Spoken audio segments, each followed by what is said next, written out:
심해 속 보물.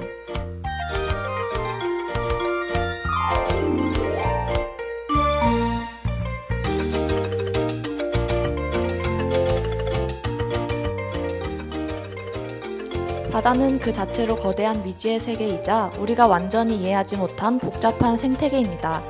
그 안에는 우리가 상상하는 것 이상의 신비로운 생명체들이 살고 있죠.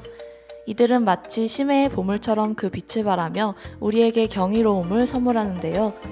존재 자체로 바다를 지키는 희귀한 해양 생물을 알아보며 심해의 신비를 탐험해 보겠습니다. 그럼 심해의 보물을 찾아 떠나볼까요?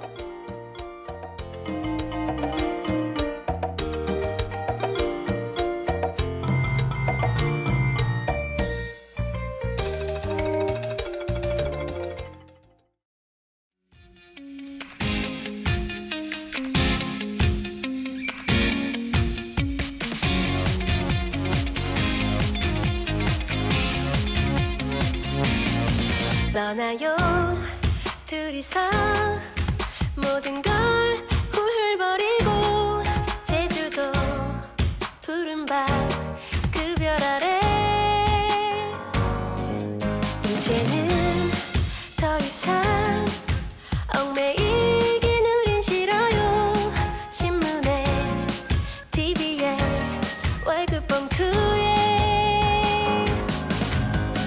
아파트 담벼락보다는 바다를 볼 수 있는 창문이 좋아요. 낑깡밭 195 감귤도 우리 둘이 갖고 봐요. 정말로 그대가 외롭다고 느껴진다면 떠나요 제주도 푸른 밤 하늘 아래로.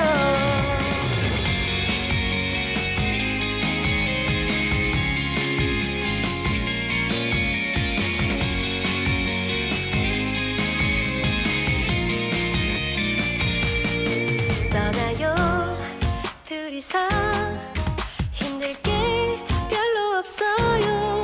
제주도 푸른 밤 그 별 아래 그동안 우리는 오랫동안 지쳤잖아요. 술집에 카페에 많은 사람에 도시의 침묵보다는 바다의 속삭임이 좋아요. 신혼부부 밀려 똑같은 사진 찍기 구경하며 정말로 그대가 재미없다 느껴진다면 떠나요 제주도 푸른 애가 살고 있는 곳.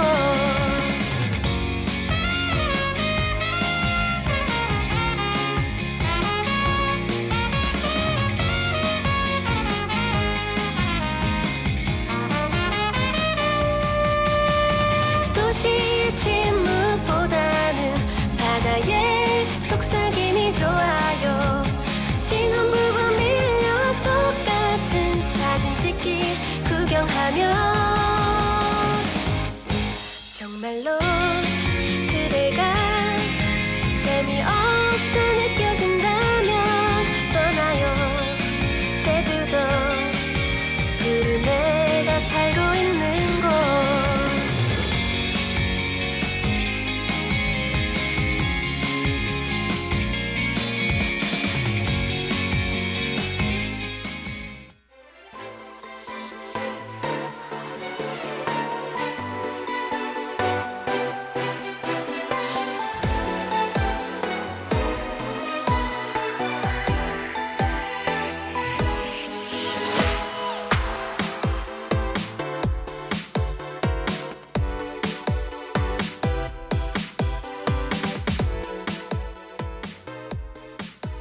오늘 알아본 심해 속 보물은 바로 고대 신화의 전설에 등장하던 블루고래입니다.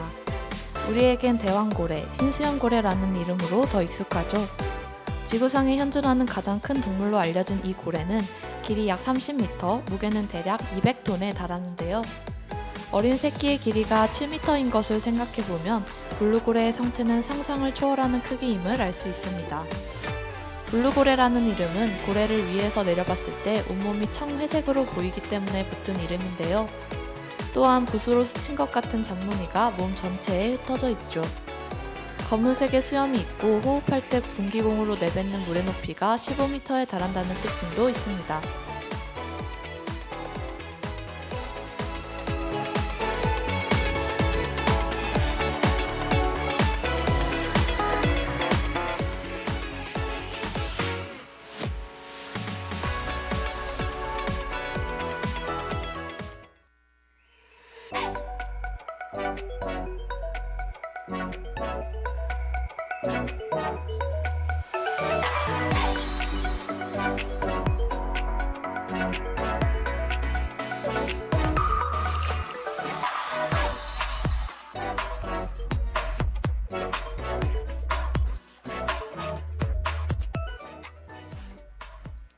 블루고래는 거대한 체구를 유지하기 위해 끊임없이 먹이를 찾아 지구 전체를 헤엄쳐 이동하는데요.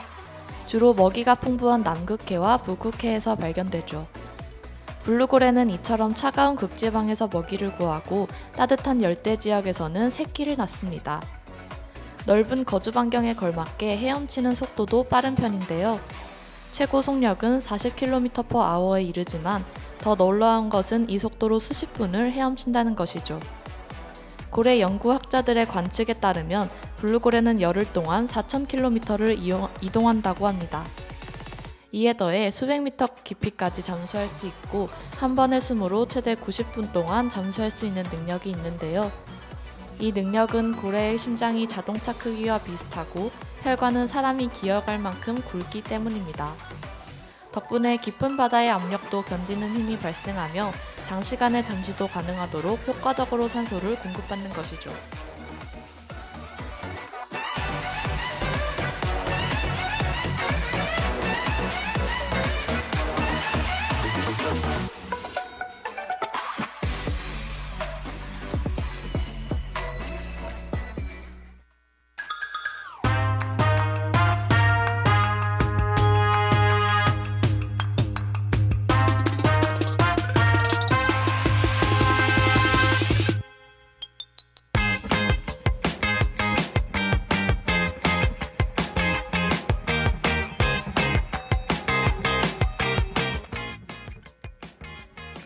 지구 전역을 걸쳐 이동하는 블루고래의 행동 방식이 생태적으로 중요한 역할을 한다는 것 알고 계셨나요? 블루고래가 바다를 떠돌며 먹이를 먹고 배설물을 배출하면서 해양의 영양순환에 기여하는 것이죠. 고래의 배설물은 해양 생물인 플랑크톤에게 중요한 영양소를 공급하여 성장을 촉진하는데요. 플랑크톤은 전 세계 산소의 약 50%를 제공하므로 이 생명체의 존재 자체가 필수적입니다. 그렇게 성장한 플랑크톤은 해양 생물의 먹이로도 사용되죠. 또한 블루고래의 주요 먹이인 작은 갑각류 크릴은 바다의 중요한 먹이 자원인데요. 다양한 해양 생물의 먹이인 만큼 크릴의 수는 적절히 유지해야 하죠. 여기서 크릴을 균형 있게 소비하는 블루고래의 역할이 중요해집니다. 블루고래는 크릴의 수가 너무 적거나 많지 않도록 조절해주는데요. 이것으로 안정적인 먹이 사슬이 형성되고 다양한 해양 생물이 함께 살 수 있는 환경이 만들어지죠.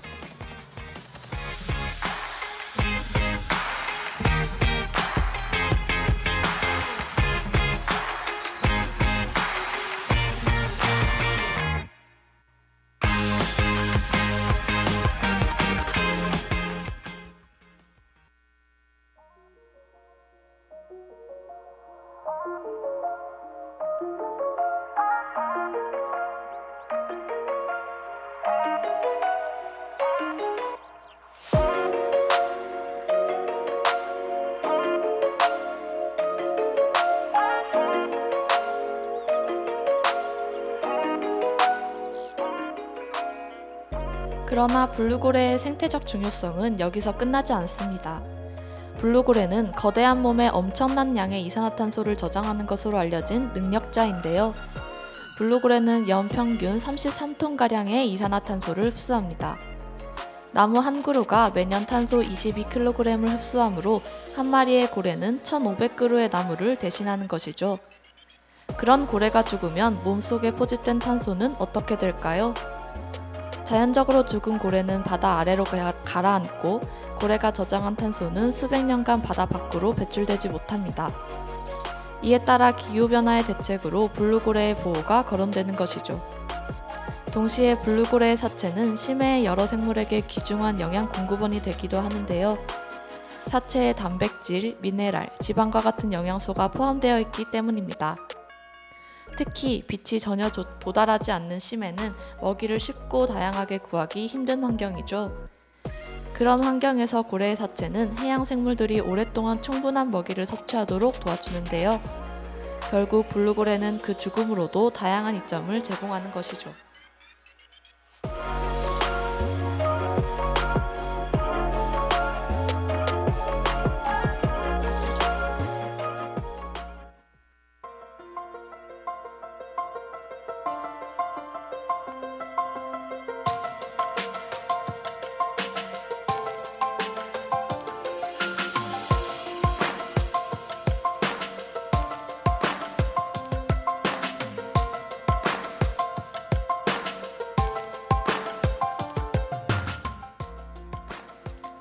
과거 블루고래는 그 크기와 중요성에도 불구하고 심각한 멸종 위기에 처했는데요.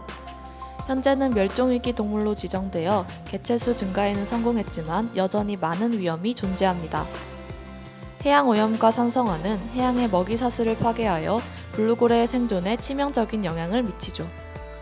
게다가 블루고래는 온도 변화에 민감한 생물로 해수 온도의 상승은 고래의 갑작스러운 사망으로 이어지는데요. 이뿐만 아니라 블루고래를 보호해야 하는 다른 이유는 그들의 영구적 가치에서도 찾을 수 있습니다. 블루고래가 소통에 사용하는 것으로 알려진 소리 신호에는 그들만의 사회적 구조와 연관이 있다고 하죠. 이들은 소리를 통해 협력하여 먹이를 찾거나 위험에 대처하는데요. 이런 행동의 의미와 목적을 분석하는 것은 해양 생태계에 대한 우리의 이해를 심화하는 데 기여할 수 있습니다. 따라서 블루고래의 보호는 단지 한 종의 생존을 지키는 것이 아닌 바다와 지구, 우리의 미래를 위해 필수라는 것을 잊지 말아야 하죠.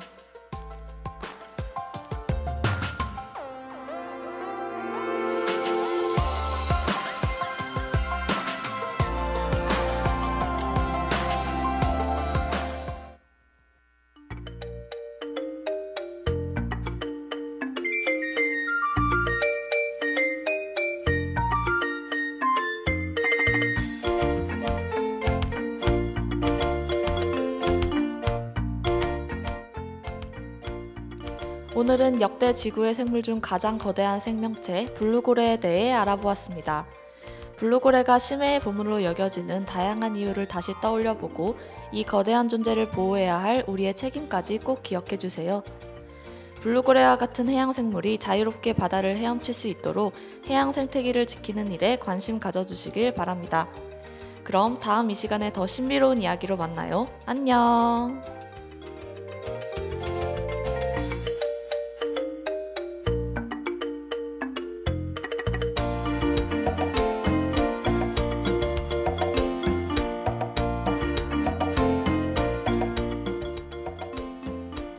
심해 속 본물을 마칩니다.